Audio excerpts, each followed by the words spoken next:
Զորավար Սեպող պատմաքաղաքական վերլուծական կենտրոնում շարունակում ենք մեր քննարկումների շարքը։ Բարև ձեզ։ Պարոն Ներսիսյան, այսօր ցանկանում եմ վերլուծենք հայ-ռուսական հարաբերությունները, քանի որ մենք մեկ հաղորդում արդեն իսկ նվիրել ենք հայ-ռուսական հարաբերություններին պատմական համատեքստում, եւ այդ քննարկման ժամանակ եկանք եւ եզրահանգեցինք այն մի իրադրությանը, որը վերաբերում էր Հայաստանի Հանրապետության խորհրդայնացմանը։ Ինչու եմ ես սա կարևորում, որովհետև այնուամենայնիվ որքան էլ մենք փորձում ենք առանձնանալ եւ կամ փորձել անկախ արտաքին քաղաքական գործունեություն ծավալել որպես առանձին պետականություն, միևնույն է, չենք կարող անմասն մնալ այն գաղափարից, որ հարավային Կովկասյան տարածաշրջանում ռուսական ազդեցությունը միևնույն է բավական մեծ է, որը գտնվում է իհարկե հենց ռուսական ազդեցության ներքո։ Գիտեք, ոնց տարբեր առիթներով, ինչպես ասել ենք, հայ-ռուսական հարաբերությունները վերլուծելուց պետք է շատ նրբանկատ լինես, փորձես խորանալ բոլոր ծալքերի մեջ եւ հասկանաս մի բան, էլի, որ ասենք այդ հայերի ռուսական պետության հանդեպ քաղաքական դիրքորոշումների հարցում չպետք է անվերապահորեն նվիրվես, ոչ էլ անվերապահորեն ատելությամբ լցվես, որովհետև երկուսն էլ մեզ ոչ մի բան չեն տալիս։ Մենք հայ-ռուսական հարաբերություններին անդրադարձանք, չէ՞, մինչև կարծեմ Հայաստանի խորհրդայնացման շրջանը, այդ ամբողջը մի նաև դառը փորձ է էլի մեր համար, թե ինչի ենք, ասենք մենք Ռուսաստանին շատ նվիրվելով էլ հաճախ դուժել եւ ինչի ենք մենք մտածում, որ ռուսները մեզ այստեղ շատ են սիրում եւ մեր քրիստոնյա լինելու հանգամանքը պետք է ստիպի, որ ռուսները միշտ այս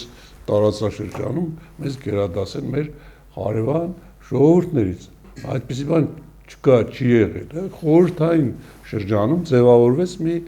արհեստական հայեցակարգ հայ-ռուսական հարաբերությունների առումով, որ հայերը չեն կարող աստորեն առանց ռուսների, որ ռուսներն են մեզ փրկել, նույնիսկ եթե ռուսները չլինեին, այ ժողովուրդը առհասարակ կենթարկվեր ցեղասպանության, այն ժամանակ եւ դա այն դեպքում, երբ որ ռուսական քաղաքականությունը ուղղակիորեն եւ ոչ անուղղակիորեն նպաստել է հայոց ցեղասպանությանը, որովհետեւ ուրեմն ռուսները առհասարակ սովետական շրջանում ձևավորեցին, ինչպես ասեցի քիչ առաջ, մի այդ արհեստական հայեցակարգը, որ հայերը ի վերջո որդեգրելով ռուսական կողմնորոշումը փրկվել են բոլորից եւ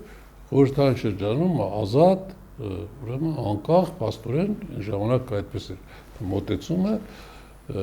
ապրում է, չէ՞, եւ այդ տեսակետը ծնվեց Իսրայել օրուց, բայց Իսրայել օրին եթե գնացել ասել է, ասենք Ռուսաստան, Պետրոս առաջին տեսել է, ոչ մեկը չի ճանաչել Հայաստանում, ինչ հայերը ռուսական կողմնորոշման մասին խոսք կարող է լինել, էլի այդ մասին տարբեր առիթներով խոսել ենք։ Հիմա հայերը հայ-ռուսական հարաբերությունները ինչով են, տեսեք, եղել հետաքրքիր, որ եւ հիմա եւ անցյալում անկախ այն հանգամանքից, որ պատմական իրադարձություններ են տեղի ունեցել այս տարածաշրջանում ռուս-պարսկական պատերազմներ, ռուս-թուրքական պատերազմներ եւ այդ հատկապես ռուս-թուրքական պատերազմները 19-րդ դարում, հետո ի վերջո 1877 թվականներին, որ ավարտվեց Բեռլինի կոնգրեսով, որ ծնվեց հայկական արտիեզրույթը կամ առաջին համաշխարհային պատերազմի ժամանակ մեզ համար պետք է փորձ լինեն, հայ քաղաքական մտքի համար պետք է հիմք լինեն, որ մենք մտածենք այսպես, որ նրանք մեզ օգտագործել են, մեր քաղաքական, ազատագրական ձգտումները օգտագործել են, մեզ խաբել են, հետո վերջում մեզ ոչ մի բան չեն տվել։ Լավ, Հիմա այստեղ հարց է առաջանում, էլի։ Մի անգամ խաբվեցիր, երկրորդ անգամ խաբվեցիր, երրորդ անգամ խաբվեցիր, վերջը քեզ կրած չեղավ, ասենք խաբվես 1806-ից 12 թվականների ռուս-թուրքական պատերազմում, խաբվես 1828-29 թվականի ռուս-թուրքական պատերազմի ժամանակ, խաբվես 1877-8 թվականի ռուս-թուրքական պատերազմի ժամանակ, էլ չասեմ, խաբվես առաջին համաշխարհային պատերազմի ժամանակ, ամբողջովին կաթողիկոսով, պատրիարքանով, քաղաքական կուսակցություններով բոլորը ոտքերը սոթած թռել էին ռուսական քաղաքական լաստի վրա, չմտածել է, որ այդ լաստը խարխուլ է եւ վտանգավոր, եւ արդյունքում մեզ ինչ տվեցին։ Նրանք ոչ մի բան էլ մեզ չտվեցին, Արևմտյան Հայաստանը այն ժամանակ գրավեց, երբ որ իդեատականները իրականացրել էին Արևմտյան Հայաստանը հայ տարրից մաքրելու իրենց ծրագիրը։ Այդ ժամանակ նրանք գրավեցին Արևմտյան Հայաստանը, հետո հեղափոխություններից հետո հետ գնացին, նորից վերադարձան։ Այդ հետ գնալու եւ վերադարձի ընթացքում էր, ինչպես ես ասել եմ, ծնվեց Հայաստանի առաջին հանրապետությունը։ Հիմա երբ որ ես բոլորը ասում եմ, ամենևին ես չեմ ուզում այն հակառակ կարծիք առաջ բերել, որ պետք է լիներ հակառուս, չէ՞, ինչպես որ ասենք հիմա Հայաստանի քաղաքական դաշտում կան ուժեր, որոնք տառապում են շեշտված հակառուսականությամբ, եւ կան ուժեր, որոնք ուրեմն գտնում են, որ առանց ռուսների չի լինի, մենք պետք է լինենք ռուսների հետ։ Բազմիցս մենք այդ հարցադրումը արել ենք, էլի, որ ռուսների հետ լինել չլինելը մեզանով չի պայմանավորված։ Ռուսների ցանկությունն է։ Դա ռուսների, այո, ռուսների, դա ցանկությունն է։ Հիմա տեսեք, հիմա գանք այս ժամանակներին, էլի, հիմա նայեք, մի բան ակնհայտ է, որ ռուսները այս տարածաշրջանում թուլացել են։ Հիմա եթե ռուսները այս տարածաշրջանում թուլացել են եւ այդ իրավիճակում որոշ քաղաքական ուժեր, ասենք, վեր են կենում, ու ասում են, թե օրինակ մենք պետք է լինենք ռուսների հետ, կամ ասենք, թե այդ նոյեմբերի 9-ի համաձայնագրի 9-րդ կետը, որի մասին մենք բազմիցս այստեղ խոսել ենք ու այդ հարցը քննարկել ենք, դա պետք է լինի կամ այդպես էր ճիշտ է։ Այդ բոլորը ի վերջո մեր ցանկությունն է, ձեր կախված։ Եթե ռուսները ուզենային, ուրեմն նրանք այդ բոլորը կանեին այնպես, ինչպես որ իրենց ձեռք էր տալիս։ Ուրեմն նրանք հատկապես 2022 թվականի փետրվարին Ուկրաինայի հետ սկսված է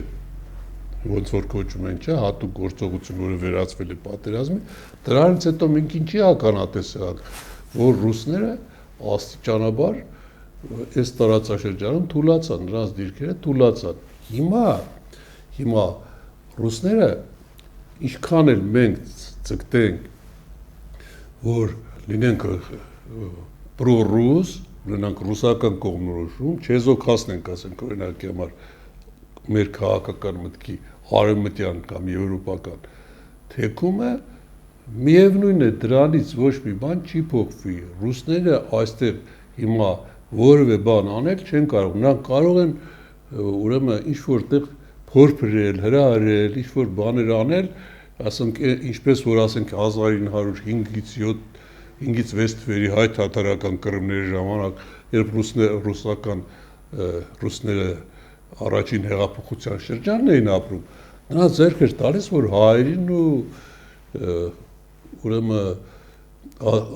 թաթարներին այն ժամանակ բնականաբար Ադրբեջան գիտեք տերմինը հետո է առաջացել հանել իրար դեմ, որպեսզի նրանք կռվեն, խառնեն նրանք Կովկասը խառնեն, մինչև իրենց ներքին իրավիճակը կհստակեցվի, կվերադառնան։ Այդպես էլ եղավ, հայերը փառքասու հաղթանակով դուրս եկան, ապավինելով սեփական ուժերին։ Նույնը տեղի ունեցավ 1920 թվականին։ Մենք ինչի ենք մտածում, որ ռուսները պետք է այստեղ հենց մեզ օգնեն։ Ռուսաստանի համար ի վերջո մենք բոլորս պետք է հասկանանք, որ Ռուսաստանի համար այս տարածաշրջանում Ադրբեջանը շատ կարևոր երկիր է, որ նա ի վնաս Ադրբեջանի չի անի մի բան, որը կլինի հոգուտ մեզ, որովհետև ճիշտ է, մենք ասում ենք, չէ, ռուսների հետ մենք ունենք բարեկամության, չէ, պայմանագիր, բայց նրանք այդ նույն պայմանագրերը, դաշնակցային հարաբերությունները ունեն նաև նրանք Ադրբեջանի հետ։ Ռուսները եթե ուզենային հակադրվել Ադրբեջանին, նրանք հաստատ խաղաղապահներին այստեղից չէին քաշի։ Բայց այդ բոլորը ինչի տեղ ունեցավ, որովհետև ռուսները ուկրաինական ճակատում խրվելով, արդեն հիմա ամենևին ցանկություն չունեն այստեղ նոր ճակատ բացելու։ Ես ուրիշ մի բան էլ ասեմ։ Հիմա ասենք հաճախ այն տպավորությունը կա կամ հաճախ են տեսակետներն են շրջանառվում, որ ռուսները չեն թողնի, ասենք այստեղ ենթադրենք այս օգոստոսի 8-ի, չէ, Վաշինգտոնում կնքված այդ համաձայնագրի նախագիծը կամ ընդունված այդ հռչակագիրը կիրականանա։ Հիմա ճիշտ այն բան է, որ կարող է այդ կետերը իրականացնեն, որովհետև ամբողջ Արևմուտքը եւ Ամերիկան արագ, ոնց որ ասում են, ափալ-թափալ փորձում են անել այստեղ գործողություններ, որ առհասարակ չեզոքացնեն այստեղից Ռուսաստանն, իսկ Ռուսաստանը այստեղ ամենևին այս պահին ցանկություն չունի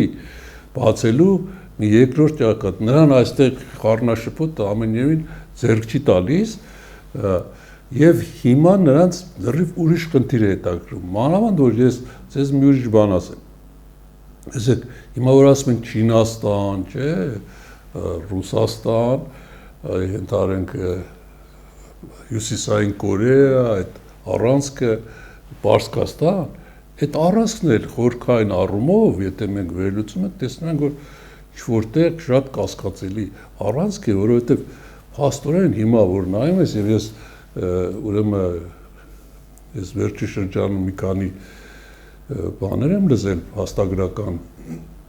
ուրեմն հաղորդումներ եմ լսել ու վերլուծություններ եմ լսել, հիմա Ռուսաստանը կանգնած է իր ամբողջ արևելքը կորցնելու առաջ, որովհետև այնտեղ Չինաստանը ինվեստիցիաներ է արել, ներդրումներ է արել, միլիոնավոր չինացիներ արդեն եկել հաստատվել են Ռուսաստանի արևելքում եւ Պուտինը դա գիտի, բայց նա չի կարող այդ հարցով հակադրվել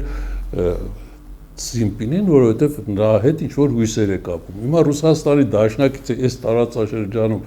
եթե ընդունենք, որ Պարսկաստանն է, որի շահերը ուրեմն արևմուտքի դեմ են, բայց Պարսկաստանը որպես այդպեսին արդեն այդ պետությունը չի, նա թույլ պետություն է եւ դրա համար ռուսները այստեղ Ադրբեջանին են սիրաշահում, տեսեք ինչ տեղի ունեցավ, չէ՞, նրանց սառած զրոյական հարաբերությունը նրանք նորից վերականգնեցին եւ դա, հենց դա էր, որ ստիպեց Ադրբեջանին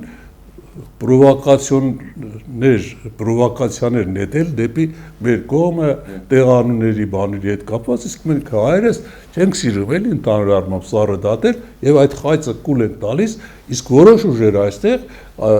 այդպիսի մի բաների են սպասում, որ սկսեն այն մյուս ուժերի, իշխող ուժերի քննադատել, թե դուք ասում եք այսպիսի բան, բայց ասեք նրանք նպատակ ունեն Սևանն էլ, չգիտեմ, Բազար Գեչարն էլ, մյուսն էլ։ Այստեղ նաև շատ կարևոր է, շնորհակալություն, եւս մեկ բան, որպեսզի մենք փորձենք նաև ձեր միջոցով հասկանալ, տեսեք, հասկանալի է այս պահին, թե հայ-ռուսական հարաբերությունները պատմական համատեքստում ինչպիսին են եղել եւ ինչպիսին են հիմա։ Ըստ ձեզ,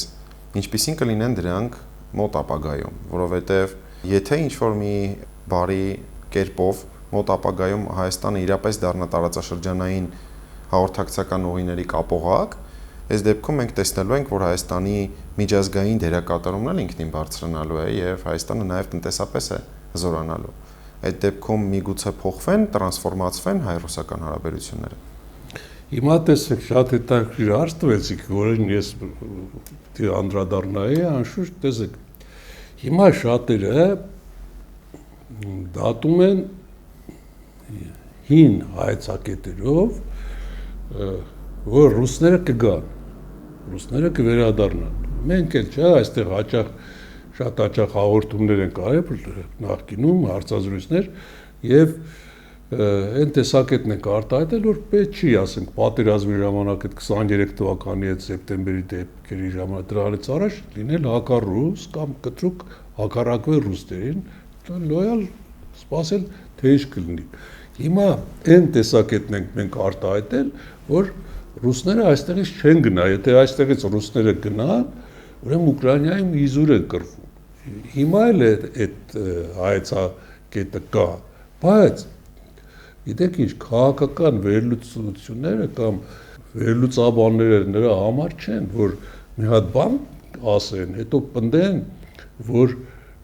այսինքն պնդեն, թե այդպես է, ճիշտ է։ Նրանք ըստ իրադարձությունների պիտի փոխեն վերլուծությունը, էլի,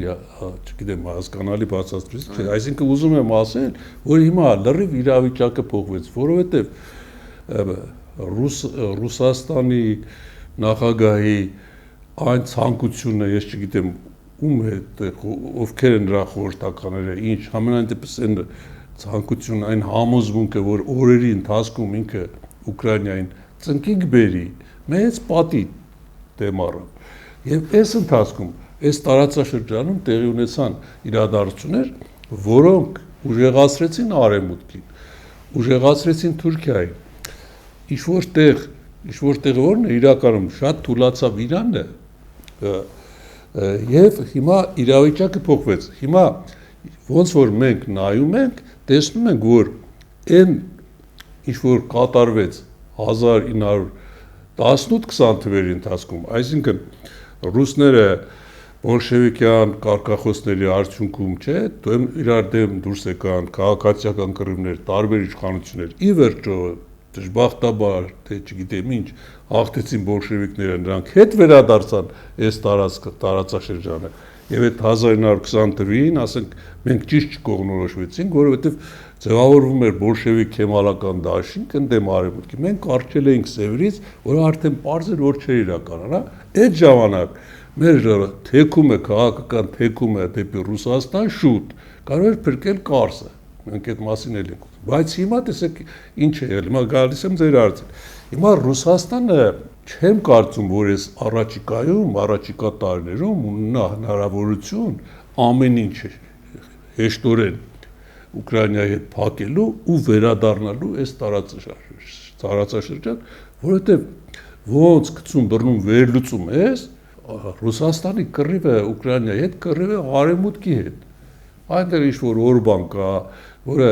քաղաքական ծովի մեջ մի փրփուր է, նա իրանից այդպես մի բան չի ներկայացնում, որ Եվրոպային փոխի իր շահերին հետամուտ, չգիտեմ ինչ, բայց այստեղ էլի մի ուրիշ առիթով ես ասել եմ, Ամերիկան ինչքան էլ ասի, ես Ուկրաինային փող չեմ տալի, Ամերիկան միշտ էլ Արևմուտքի հետ է, Մեծ Բրիտանիայի հետ է, Ֆրանսիայի հետ է, Գերմանիայի հետ է, նույնիսկ Տրամպը, նա էլի, ասենք ասում է, թող ՆԱՏՕ-ն գնի զենքերը, ասենք Ամերիկայից ուղարկի այնտեղ, այսինքն խորքային առումով ոչ մի բան չի փոխվել, եւ Ռուսաստանը խրվել է, եւ ես քիչ առաջ ասացի,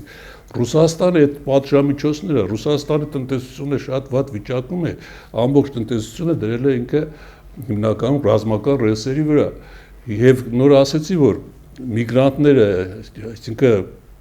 չգիտեմ, կարելի է դրանց ասել միգրանտ թե չէ, չինացիները, հյուսիս կորեացիները փոխում են Ռուսաստանի արևելքում տարածաշրջանի էթնիկական պատկերը, կարող է այնտեղ դեմոգրաֆիական պայթյուն էլ առաջանալ։ Ճապոնացիները չեն հրաժարվում Կիրիլներից։ Հիմա պատերազմը եթե ավարտվի էլ Ռուսաստանի տնտեսությունը դնել ուրեմն ոչ ռազմական արտադրանքի ռեսերի վրա, այդ բոլորը շատ ժամանակ է պահանջում։ Իսկ այս բոլորը մի ենթադրության տեղիք է տալիս, որ այս տարածաշրջանում արդեն այս ընթացքում Արևմուտքը այնքան կարող է ուժեղանալ, Թուրքիան մանավանդ, որի նախագահ Էրդողանը շատ լուրջ խաղացող է, որի հետ բոլորը հաշվի են նստում, ուրեմն այս իրավիճակում մենք ինչ պետք է անենք։ Այդ տեսնում եք, հենց որ մի բան է լինում, չէ, ինչ որ Ադրբեջանը սկսում է հակահայկական ինչ-որ բան ասել, չգիտեմ, ինչ պատճառներով, գիտեք, Ադրբեջանը չի որոշել, ասենք, որ պետք է 2020 թվականին հարձակվի Ղարաբաղը գրավի, նա ստացել է բոլորի դաբրոն, ոչ մեկը չի կարող պնդել, որ զանգեր չեն ընչել Վաշինգտոնից, Փարիզից, չգիտեմ, Լոնդոնից, Մոսկվայից, Անկարայից, որ դու սկսի հարձակումը, որովհետև այդ խնդիրը ի վերջո պիտի լուծեին այն ժամանակ, չէ՞։ Այսինքն ինքնագլուխ չի։ Հետո ինչքան կարելի է, էլի, թերագնահատել մեր ուժերը։ Բազմիցս ասել ենք, մենք այդ 20 թվականին էլ ենք կռվել այդ քաոսի պայմաններում, էլի մենք կռվել ենք, ինչ-որտեղ կանգնացրել ենք, չէ՞։ Դա էլ իր հերթին, որ մեր ժողովրդին վախեցնում են։ Երկրորդ, ասենք, հիմա Ադրբեջանը Ալիևը ով դարձավ, որ այս իրավիճակում, երբ որ ամբողջ աշխարհը Թրամփը բոլորը գնում են այս տարածաշրջանում խաղաղության, որ այս կապուղիները բացվեն, Ալիևը սկսի պատերազմ։ Դա բացառված է։ Հիմա հենց որ նա այսպիսի բան է անում, ասենք Ռոբերտ Քոչարյանին, ռուսամետ ուժեր դնում են եւ զարմանում են մարդիկ, որոնք 10 տարի մեր երկրի քաղաքական ղեկավարն են եղել, նրանք այդ աստիճանի ուրեմն կարող են որ քաղաքական ցածր մտածողություն ունենալ, որ մտածել, որ հիմա այսպեսի բան ասացին ռուսները կփոխեն այստեղ իշխանությունը։ Ռուսները հիմա ձգտում են, հիմա ռուսները ուզում են նրանք որ այստեղ լինի խաղ, նրանք այսպես են մտածում։ Լավ, եթե ասենք Փաշինյանը գնաց, չէ՞, բերեն մի այնպիսի ուժ, ասենք օրինակ Քոչարյանը, որ միշտ այդպիսի ձգտում ունի, չէ՞, Սերժն էլ չեմ ասում, որը չի վայելում ժողովրդի համակրանքը մեծամասամբ, չէ՞, ժողովուրդը վատ վերաբերմունք ունի այդ գործի նկատմամբ, չէ՞, եւ նրա ասածներն էլ որ մենք լսում ենք, դրանց մեջ տրամաբանություն չկա։ Մարդ, որը վեր կենա ամեն կերպ փորձի ապացուցել, որ ուրեմն մենք ենք մեղավորը, որ պատերազմ եղել, ինչպես կարելի է այդպես ասել։ Ես էլի եմ ասել, չէ՞, մենք խոսել ենք, այդ դիսկուրսը վերջապես պիտի փակվի, այդ Արցախի հետ կապված դիսկուրսը, որովհետև դրանց ոչ մեկը չի շահում, եւ դրանով հնարավոր չի հիմա ինչ-որ ժողովրդին տրամադրել իշխանության դեմ։ Հիմա այս իշխանության ուզում են բոլորը։ Եվ ես ասում եմ, էլի եմ ասել, հիմա Ռուսաստանի հետ կապված, ասենք, Հայաստանի Հանրապետության վարչապետի քաղաքականությունը չես կարող դու բնորոշել որպես հակառուս։ Եղել է ժամանակ, որ նա հակառուսական ինչ-որ կոպիտ բաներ ասել, բայց նա տեսնում եք, վերջերս էլ այդ հացահատիկի հետ կապված, չէ՞։ Այսինքն ոչ մեկը չի կարող պնդել, որ ասենք Սամվել Կարապետյանը, Քոչարյանը կամ մի ուրիշը ավելի ամուր դիրքեր ունեն Ռուսաստանում, ես նկատում եմ իշխանության շրջանակներում, կամ Փաշինյանը, նրանց ինչ է տալիս, որ Փաշինյանին փոխեն, կամ ինչպես նրանք կարող են փոխել, ոչ մեկը դա իրենց թույլ չի տա։ Դրա համար հիմա այն քաղաքագետներ կան, չէ, որոնց անունները չեմ ուզում ասել, դրանք հայտնեն, որ մտածում են, որ ռուսները պիտի գան, այսինքն ճիշտը ռուսների հետ է։ Հիմա ուզում եմ ասել, այդ իրավիճակը կրկնվելու հնարավորությունը քչացել է, որ ռուսները նորից վերադառնան։ Ավելին ես ձեզ ասեմ, կարող է պատահել, որ առաջիկայում, մոտ ապագայում, ռուսական 102-րդ բազան էլ այստեղից գնա, որովհետև դուք պատկերացնում եք, եթե բացվի հայ-թուրքական սահմանը, այս դեպքում ռուսների այստեղ մնալը ինչ իմաստ ունի։ Իսկ ինչ վերաբերում է այդ բաներին, չէ, որ շահարկում են գիշեր-ցերեկ, ամոթ էլի, որ իջնում են այդ մակարդակի, Ղազախստանից ծորեն եկավ, 4-րդ կարգի ծորեններ, չգիտեմ ինչ էր, ռուսներն էլ այդ ճանապարհով ծորեն են ներմուծում, չէ, ուրեմն իրենց էլ է ձեռ տալիս, թե նրանք ասենք մտածում են, թե մենք էլի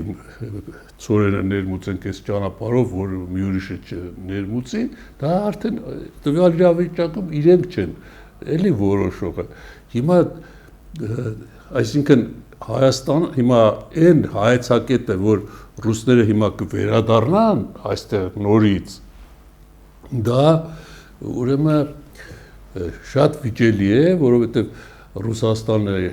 եւ արտաքին քաղաքականության առումով եւ ներքին քաղաքականության առումով շատ բարդ վիճակի մեջ է։ Հիմա իսկ ինչ վերաբերում է այս խաղաղության պայմանագրին, այս խաղաղության պայմանագիրը կկնքվի, թե չի կնքվի, 6 ամիս հետո կկնքվի, թե մի տարի հետո կկնքվի։ Գիտեք, ես ես մի բան ասեմ, խաղաղության պայմանագրի նախադրյալները պետք է հասունանան։ Եթե բացվում են սահմանները, բոլորը, ասենք, այս կապուղիներով առևտուր են անում, Եվրոպայից մինչև, չգիտեմ, Կենտրոնական Ասիա, թե մինչև Չինաստան եւ հակառակը, որով այդ կապուղիների բացմամբ շահագրգռված են, բոլորը ռուսներն էլ կուզենան, որ դրանք բացվեն, չէ՞, եւ վերջը նրանք ոչ չեն խեղդվելու։ Հիմա, ասենք, այդ տնտեսական հիմքը, որ կա, երբ որ դու դրացիական հարաբերությունների մեջ ես քո հարևանի հետ, որը երեք քո թշնամին էր, եւ նրա տարածքով դու ուրեմն բեռներ ես փոխադրում եւ ինքը քո տարածքով ու սահմանին չեն կրակում, դա ինքնին արդեն խաղաղություն է, այսինքն խաղաղությունը նախ պետք է լինի դե ֆակտո, հետո թող լինի դե յուրե ինչքան պատմության մեջ պայմանագրեր կան, որոնք կնքվել են, բայց դրա հաջորդ տարին, մյուս տարին այդ պայմանագիրը խախտել են եւ սկսվել է պատերազմը։ Խնդրեմ վերցնենք սովետա-գերմանական 39 թվականի օգոստոսի պայմանագիրը։ Այնպես որ հիմա կառուցել հայեցակետ, որ ռուսները գնացին, էլի հետ կգան, եթե նրանք չգան մեզ կփրկեն, նրանք էլ չեն գալու, դու ինչ պետք է անես։ Դու պետք է բոլորի հետ ցկտես քո հարաբերությունները ճիշտ, բայց մանավանդ որ աշխարհը հիմա դա ուզում է, ռուսները թուլացել են, դու մի պարտադիր չի որ դու լինես հակառուս, բայց մտածես որ ռուսները սարեցին, ռուսները կօգնեն Սամվել Կարապետյան, նրանց բացարձակապես դա հետաքրքիր չի, ես այդ կարծիքին եմ։ Շնորհակալություն հարցազրույցի համար։ Թերևս այսքանը, կհանդիպենք։